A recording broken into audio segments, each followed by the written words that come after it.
Herzlich willkommen bei Literatur im Grünen. In den sozialen Medien findet man zurzeit auch viele aufmunternde Worte. Sehr häufig die mutmachenden Zeilen "There's a crack in everything, that's how the light gets in" aus dem Song Anthem, Hymne, das Leonard Cohen 1992 auf seiner der Zukunft gewidmeten CD The Future veröffentlicht hat. Auf der 2004 erschienenen CD Dear Heather, meiner Meinung nach von vielen Kritikern zu Unrecht als schwach kritisiert, hat Cohen neben experimentellen Songs wie der Titelnummer auch einen sehr kurzen Text verarbeitet, der über dieses Bild vom Riss, vom Bruch, durch den das Licht hereinfällt, aktiv hinausgeht.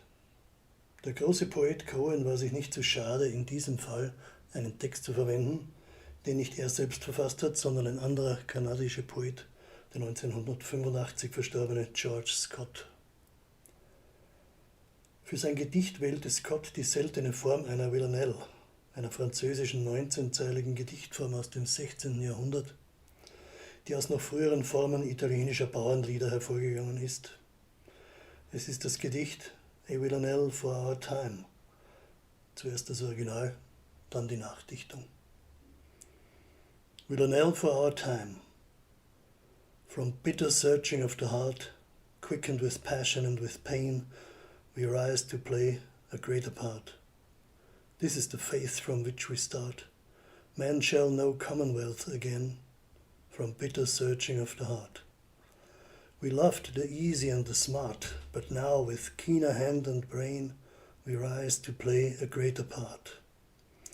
The lesser loyalties depart, and neither race nor creed remain, from bitter searching of the heart. Not steering by the venal chart that tricked the mass for private gain, we rise to play a greater part. Reshaping narrow law and art, whose symbols are the millions slain, from bitter searching of the heart, we rise to play a greater part. Altes Lied für unsere Zeit. Vom bitteren Suchen nach dem Glück, das Herz erfrischt durch Leidenschaft und Schmerz, erheben wir uns und spielen ein besseres Stück. Auf nächstes Vertrauen greifen wir zurück. Ob jetzt wird in Gemeinschaft gelebt, vom bitteren Suchen nach dem Glück. Die coolen, smarten waren so schick, doch jetzt mit schärferer Hand und Hirn erheben wir uns und spielen ein besseres Stück.